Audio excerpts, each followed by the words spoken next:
Yan. Kahit na sa sobrang busy ko, bibigyan ko kayo ng panahon. Kasi yung mga pinagsasabi ninyo sa akin, kayo lang naman din ang nagdadala. Ikaw, Annalisa, ha? Maraming beses mo na akong pinapahiya. Dapat lang sa'yo na gawin ko yan kasi ang kapal ng mukha mo, di ba? Remember yung mga pinagsasabi mo na una ka sa akin. Ha? Alam mo, hindi ako pumapakatol sa mga mukhang tanga. Pero ngayon, napupuno na ako sa'yo. Huwag kang magtaka. Huwag kang magtaka kung ilulublub talaga kita sa kumunoy hanggang sa matodas ka na. Kasi walang yakang tao eh. Alam mo, hindi kita inaaway. Dahil lang kay Jerry, sa sobrang patay na patay ka kay Jerry, sa sobrang mahal mo si Jerry, ang pangit-pangit mo naman, hindi ka makamove on. Diyos ko po naman. May usapan kami ni Jerry. So, tapos na yun. Pero, mula pag nag-aaway kayong dalawa, putang ina mo, lagi pangalan ko ang ginagamit mo. Nagtitiis ako noon dahil hindi ko kailangan patulan yung mga yung mga kagaya mo. So, tapos eto, ang kapal pa ng mukha mo. Hindi naman ikaw ang invited dun sa dating daan, doon sa church, kundi ang anak ko at saka si Jerry lang. Ang kapal ng mukha mong pumunta doon sa church. Sumama ka talaga. Pinawalang niya mo talaga yung pagkatao ko. Ha? Ang kapal ng mukha mo na kaya lang meron doon si Jerry, pinapupunta doon si Jerry kasi meron sa kamerang nakita. Hindi naniniwala si Jerry hindi naniniwala sila na may asawa si Jerry. Bakit? Bakit? Tanungin kita. Nakita kami sa camera, nag-aakapan, hinalikan niya kamay ko, hinalikan niya ulo ko. Yun lang naman ang nakita, kaya pinatatawag siya doon sa Caloocan. Sumama ka. Anong ginagawa mo doon? Pagmamalaki mo doon na ikaw ay asawa, kasal ka ba? Punyeta ka? Kasal ka? Ha? Tapos, pati yung pagkain na para sa anak ko na pupunta sana doon, kinain nyo. Doon pa kayo dumayo. Kumain, ang layo-layo ng bahay ninyo. Tapos doon nakikain ka. Kahit nga bilib nga ako sa tigas ng mukha mo eh. Kahit mag-carousel kayo, umakyat ka sa hagdan, kinaya mo. Dahil gusto mo yata makita ako. Wala na ako doon. Nahihiya kasi ako dahil nakita kami sa camera. Paano ka paniniwalaan na ikaw ang asawa? Lagi sinusupalpal sa mga mukha ng mga tao na YP. Oh, YP ka na niya. Sige na, kayo na forever and ever. Maglakad ka muna ng diretso. Tsaka huwag kang magpapampers. Kung ako ang lalaki, pang-iwan ka talaga eh. Dahil alam mo kung bakit? Sama ng ugali mo. Plastic ang ugali mo. Punyeta ka. Galing ka pa sa JIL. Ha? Galing ako ng Bilyasis Pagkasinan. Galing ka ng JIL. Ano ginagawa mo doon? Hingi ka ng pagkain, so wala ka nang mahihingi. Wala ka nang mauurot doon. Kaya nagpalipat ka ng dating daan dahil sa sobrang tension mo na baka agawin ko sa'yo si Jerry. Alam mo ha, yung ugali mo na yan, hindi na talaga pampatol yan eh. Pinagtsatsagaan ka na lang siguro ng tao dahil sa mga anak. Yung anak na lang ang usapan nyo, kaya wag mo nang ipilit yung sarili mo. Kung ako kay Jerry, kahit hindi maging kami, kukuha ako ng babae sa Pegasus. Ako magbabayad, 5 araw sila dun. Diba? Kasi hindi nakakatikim yan eh. Hindi nakakatikim yan. At their age, at his age, hindi nakakatikim ng sexy Jerry. Ha? Ano na sa'yo? Yung bang, kumbaga, nagtitiis na lang yung tao dahil tinatakot mo yung tao, nagpupunta ka dun sa dating daan, nandun ako, tumawag ka, iiyak-iyak ka kasi hindi ka binabalikan ni Jerry, ayaw na nga sa'yo. Sino ba naman ang magtsatsaga sa'yo? Ang lakad mo, urong, sulong, tapos naka-pampers ka pa. Ha? Yung tae at ihi mo magkasama habang naglalakad ka, tapos feeling beauty ka. Oh my God, siguro kahit naman ganito nagkakaedad na tayo, o nagkakaedad ako, stress ako dahil napalaki ko yung anak ko na maayos.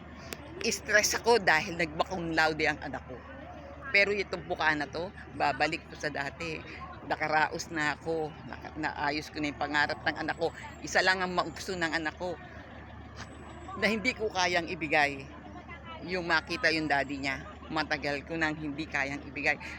Kaya ako unti-unti kung sinasabi kay Jerry yan, nag-aaway kami, pero hindi totoong ampun yan. Ha? Hindi totoong ampun yan.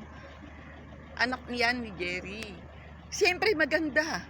Mga mukha nyo nila Ramon Villarreal, nung asawa ni Ramon, ang papangit nyo eh. Diba?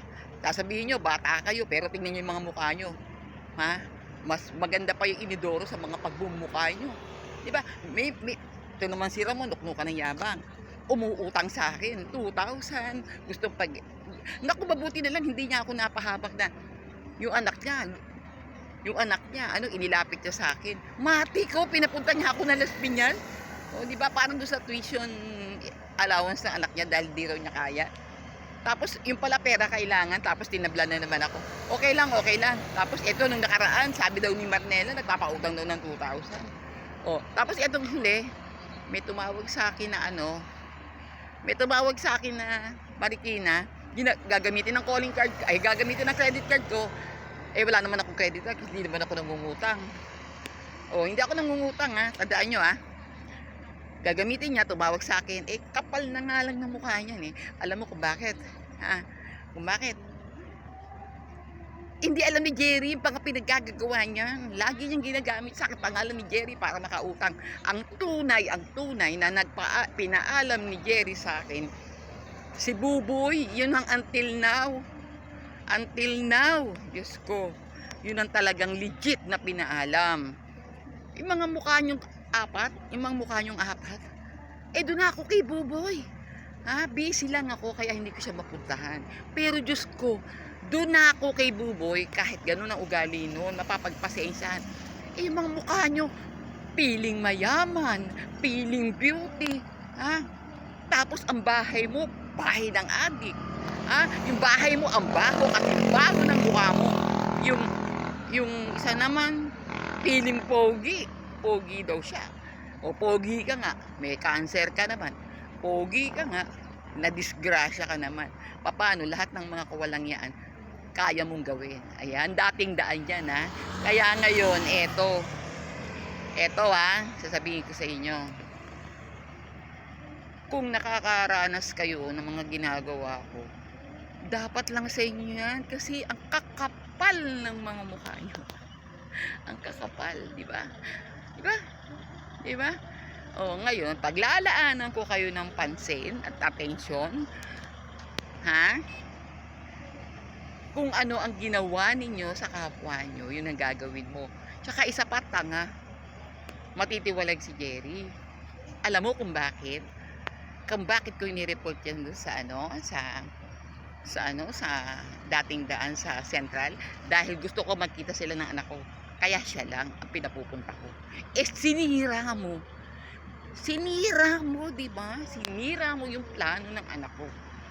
Dapat tapos na yan, doon sila magkikita. Kaya sabi ko doon kila Mira na si Jerry lang ang pupunta. Dahil si Jerry lang ang dapat doon. Alam na ng dating daan. Alam na, matagal nang alam na anak ni Jerry yan. Pero kung ako pipilitin mo magkulang niya sa'yo, panigurado si Jerry tiwalag. Sabihin lang ng anak ko na pinabayaan siya, di tiwalag. Sino ka ba? Hindi ka naman asawa. Diba? May asawa ka si Sunny Marquez. Sasabihin mo, ginagamit ko si Sunny Marquez. Pucha, sabi ko sa'yo, si Sunny Marquez, sinabihan ka na bipolar. Kaya ka umuwi ng Hong Kong. 9 months ka lang dun. 9 months ka lang dun. Sinumbong ka dun sa amo mo. Eto naman Jerry, kasi tamang droga, tamang adik, tamang nag-Saudi. Akala niya, maganda ka, hindi niya alam ang kukunam ka pala. Ang pangit mo, girl. Ang pangit mo, sobra. Alam mo ba, nung nag-Singapore ako, hindi ganyan na itsura ko. Diyos ko, ngayon na lang ako siguro naging stress. Pero I'm turning 54 pa lang. 53 pa lang ako. Sobrang stress ko kasi sa trabaho ko. Ang trabaho ko, pwede ko ipalo sa mukha mo yung camera. Huwag kang garapal. Huwag kang garapal. Tapos may kamag-anak ako. Nakatira doon sa Justinville, katulong ko pa. Nag-aaway kayo ni Jerry, sinigawan ka ni Jerry, di ba, right? Oh. Tapos ikaw yung utusan, ikaw yung tagabayad ng bahay, di ba? Tapos yung Amerika ninyo, di ba? Yung Amerika ninyo, doon kayo nag-away. So narinig yun ang kamag-anak ko at saka katulong ko. Kaya huwag kayong mag-ano sa akin. Lahat ng ebidensya na meron ako, Annalisa, itatagtag ko yan sa mukha mo. Kaya huwag mo kung aanuhin, iistimahin na nakakaawa ka. Huwag mo sasabihin dun sa mga tao na awang-awa ka sa sarili mo. Awang-awa ka. Di ba? Paranoid ka na. Sobrang paranoid ka na. Tandaan mo, si Jerry, alam niya ang ginagawa niya. At kung gusto niya, at kung gusto ko na balikan ko si Jerry, babalikan ko yan dahil sa anak namin. Tandaan mo. Kaso, ang anak ko na at ang anak na ni Jerry ang magdidesisyon ngayon. Tandaan mo, ha? Wala ka na doon papel. Wala kang papel doon. O G5. Tapos mga kapatid na 5, pupuntahan namin yan. Huwag mo akong tutulonggasin dahil ako, mabait akong tao. Tanda mo, wala akong kaaway. Wala akong kaaway. Pero kung tinutulonggis mo ko, ay nako, nasabi ko sa'yo. Naging kami ni Jerry, wala kaming away.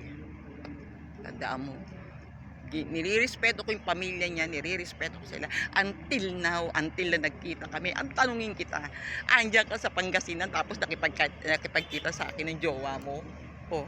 Tapos sasabihin mo ngayon na ako ay hindi makamove on. Parehas kayong tanga ni Marinel, parehas kayong mga tanga ni Ramon Berry. Kayo mga hindi makamove on dahil nakita nyo yung ganda ng anak ko. Anak ni Jerry yun, sa kilay pa lang. Sa kilay pa lang, Jerry na. Kaya, manahimik na kayo. Kung ayaw yung patulang ko kayo. Ikaw, sige. Sabihin na natin. Jerry is Jerry. Sabihin na lang natin, Taing-tai ka dyan, di ba? Sabihin na natin na gusto mo siya. Sige, ano ba yung sinasabi mong quote? Bakit nasa akin? Bakit nasa si Jerry? Bakit nakikipag-sex pa ba sa si Jerry? Yan ang tanong. Minsan kung hinawakan si Jerry, tumayo yung ari niyan. Tandaan mo, Minsan, tanongin mo sa kanya, bawat nagkikita kami, ilang beses pumapasok ng CR yan. Ganun ba nangyayari sa'yo? Baka tabi-tabi lang niya kasi tinatakot mo siya na matiwalag sa dating daan. Tinatakot mo. May lahi ka nga naman kukulam yung mga pinsan mo. Sino sa mga pinsan mo yung kaklose mo? Lahat galit sa'yo. Umalis ka. Kunti mo nga mga nanay mo tsaka yung mga tita mo galit sa'yo, di ba? Hingi ka ng hingi. Di ba? Eto pa yung gamot mo sa mental. Sabi ni Sunny, ituloy mo daw yun. Nagiging bipolar ka na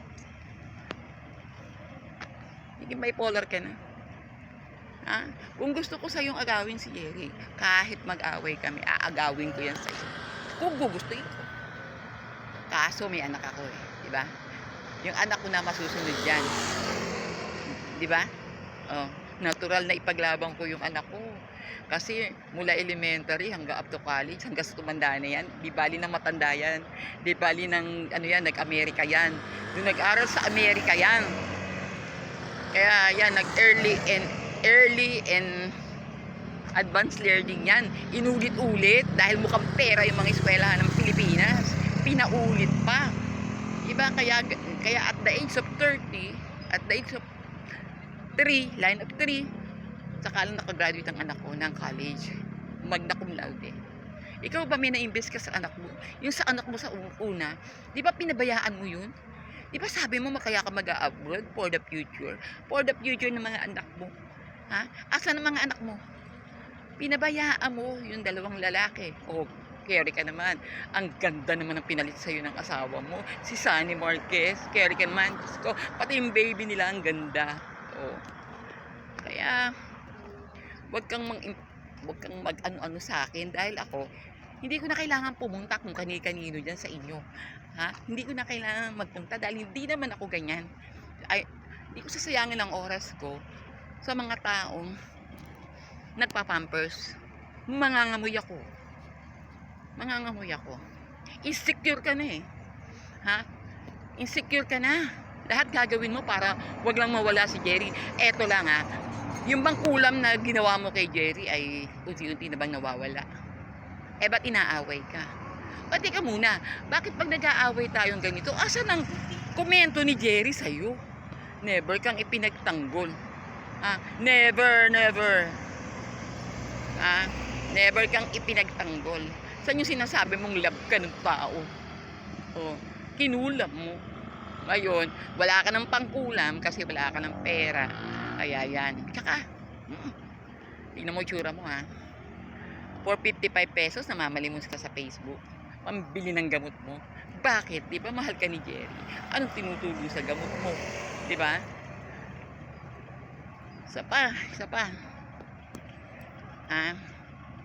Sabihin mo dyan kay Ramon Berry na kahit kailan si Jerry hindi siya inuutusan o hindi siya nagpapaalam kay Jerry, bigla niya akong gugulatin, manghihiram siya ng pera, ganito. Walang alam doon si Jerry. Ayun, sasabihin ko, pasabi mo kay Jerry. Diba? Kaya ako, sabihin ko sa'yo, tingnan mo yung sarili mo. Sabi mo, sexy ka, diba? Ba't lumpo ka? Sabi mo, ang ganda mo, diba? Ba't nagpapampers ka? Diba? Sabi ni Ramon sa akin, matanda akong hukluban, natural. Be matured. Kasi ang trabaho ko ay sobrang matured. Imaginein mo, ako ay nasa coverage. Ang hinahanap ko, kita ng pera. Hindi yung ganda ng pagmumuka, na mukha namang patola, at wala nang makain, di ba? At least ako okay na ako, satisfied na ako dito sa mukha ko na to. Kasi napag-aral ko na yung anak ko, nakagraduate na yung anak ko, tapos may magna cum laude ako. Madali lang magpaganda at magpahinga kung gugustuhin ko after ng my early retirement. Ilan ang bahay ko dyan sa Cavite? Ilan? Oo. Kaya sabi ko sa'yo, kung wala kang ipon, huwag kang manita sa akin. Tsaka ito pa. Alam mo ba itong cellphone na hawak ko? Apat na ang nasasampal nito. Kaya ito hindi ko pinapalitan. Kasi lagi itong basag. Kasi yung isa magnanakaw, yung isa minura yung nagbura sa kalye. Hinampas ko nito. Ngayon ikaw hahampasin ko ng cellphone. Bakit? Pinangangalandakan mo dun sa probinsya yun. Putang ina. Kabit ako ni Jerry. Pinangangalandakan mo. Alam mo, mahirap ka lang patulan. Dahil person with disability ka, pero napakawalang niya mo. Dapat sa'yo, i-video na lang ng i-video para ipunin mo. Ipunin mo. Kahit anong gawin mo kay Jerry, pag tinayuan yan, at hindi mo kayang makipag-sex, iiwan ka niyan. Lalaki yan. Tandaan mo, lalaki yan. Diba? Sino ba naman makikipag-sex? Bago mo buksan yung pekpek, edi naka-pampers, may ihe, diba? Ano yun? Hindi kakadire, diba? Okay na akong ganito. Diba? May asawa ko, kasal ako. Kung meron man akong taong babalikan yung asawa ko. Kaso, pag ako nasa Singapore, lagi niyang sinasaktan ang anak ko. Tandaan mo tanim mo sa kukote mo. Hindi ako kasing walang yamong ina. dalawa anak namin ni Jerry, yung kambal, sinuntok ako ng asawa ko, nalaglag yung bata. Ngayon, merong isa, hindi ko na pinaalam kay Jerry. Kasi, adik eh. O, ano mapapala ako doon? I work hard para sa bata. Hindi ako katulad mo. Hindi ako katulad mo. Mga anak mo, pinabayaan mo. Kaya, isipin mo, nag-asawa ka, may anak ka. Ha? May anak ka. Tapos, may anak ka pa ngayon. Tapos, ganyan na itsura mo, pampahirap ka pa kay Jerry. Ha? Alam mo, yung ginagawa mo, perwisyo na rin sa pamilya nila. Huwag kang mag-antay na ako humugulo sa kanila dahil alam ko na address. Nagtita ang anak ko at saka yung tita ni Jerry. Gandang-ganda doon sa anak ko. Kaya, sa amin ang alas. Kaya magtahimik ka dyan. Diba? Ngayon, ikaw Jerry, naranasan mo nang iwanan kita. Baka eto sa susunod, kaming dalawa na ng anak mo. Tandaan mo yan. Ako, sa totoo, masyado kitang nirirespeto, pero yung ginawa mo nyo sa akin, hindi nakarespeto. Tama na yung mag-bless lang sa'yo yung anak ko. At umalis na kami. Di ba? Pasalamat ka, ginagalang ka pa ng anak ko. Pasalamat ka, hindi ka naghirap dyan sa bata. At magpasalamat ka. May ganyan kang anak. Huwag mo na siyang gawing issue, putang ina mo. Huwag mo na siyang gawing issue. Habang ginagawa nyo ng issue yung bata, ako kalaban ninyo. Yung tricycle mo, hindi mo yan tricycle. Bigay mo yan dyan sa asawa mong baliw. Siya ang pag-tricyclein mo. Tapos, umalis ka dyan kasi hindi mo yan pamilya. Illegitimate ang mga anak mo. Sa babae, mapupunta yan. Ikaw habang buhay kang kawawa. At yung asawa mo, hindi mo asawa yan, hindi kay kasal. Diyan sa dating daan, sinasabi, mag-asawa na kayo. Si Raulo si Eli Soriano eh. Diba kung di ba naman si Raulo yan eh. Diba? Di ba naman si Raulo yan si Eli Soriano eh. Nagtuturo, patay na. Walang turo na ganun. Walang turo na asawa mo, nakasal sa iba, tapos aasawain mo, ang bababoy nyo. Yun lang yun. Ngayon, ano nangyayari sa buhay nyo? Diba? Inalulugdan ba kayo ng Diyos sa mga ginagawa nyo, panluloko dyan sa mga relihiyon ninyo? Ikaw Annalisa, di ba niloloko mo ang JIL? Niloloko mo pa rin yung dating daan dyan? Feeling mo, ikaw ang asawa, ikaw ang... kahit idikdik mo nga yung yung mukha mo dyan, sa egg yolk ni Jerry, hindi lang niyang kumikibo, pero yakadiri. Amoy Pampers. Amoy Pampers. Huwag ka masyadong yung bang kala mo, ang ganda mo no? Gandang-ganda ka no? Diba? Lahat ng mga picture mo, luma. Lahat ng mga picture mo, kinuha mo pa sa alulod. Diba? Huwag kang gagawa uli ng issue sa anak ko, Ang person with disability, ginagalang yan. Dahil yan, malapit na sa hukay yan. Malapit na mamatay yan. Nag-aabang na lang yan ng panahon. Kasi nga, kaya malapit na sila mamatay dahil kaya nga sila binigyan ng stroke, di ba? Kaya nga binigyan sila ng sakit, di ba? Kasi para yung buhay nila, konti na lang ang itatagal sa mundo. Ikaw, pag ganun ka na bumalik ka dun sa asawa mo kay Sunny Marquez. Kung babalik ka pa ni Sunny Marquez. Sa batas, pwede kang kasuhan ng anak ko. Pwede kang kasuhan at kakalkal ko sa anak ko yung record mo dito sa sa asawa mo. Wala diyang kinalaman si Jerry. Pag ang anak ko, nasaktan na naman uli nyo yung damdamin na anak ko, manda kayo. Sabi sa'yo, yung dating damo na yan, babatuhin ko na yan. Yung bahay nyo na yan, naku, ewan ko. Tapang mo Pakyut ka ng pakyut, paawa ka ng paawa. Kaysa sasabihin mo dun sa cellphone mo na tahimik. Paano tatahimik ka? Tarantada ka. Diba? 'Di ba? Walang yakay. Dapat lang sa'yo manahimik at namnamin mo lahat ang mga ginagawa ko sa'yo, Annalisa Ilagas Menor Marquez, ha? Namnamin mo yan kasi nauna ka. Selos na selos ka sa akin? Bakit? 'Di ba? Yun lang yun.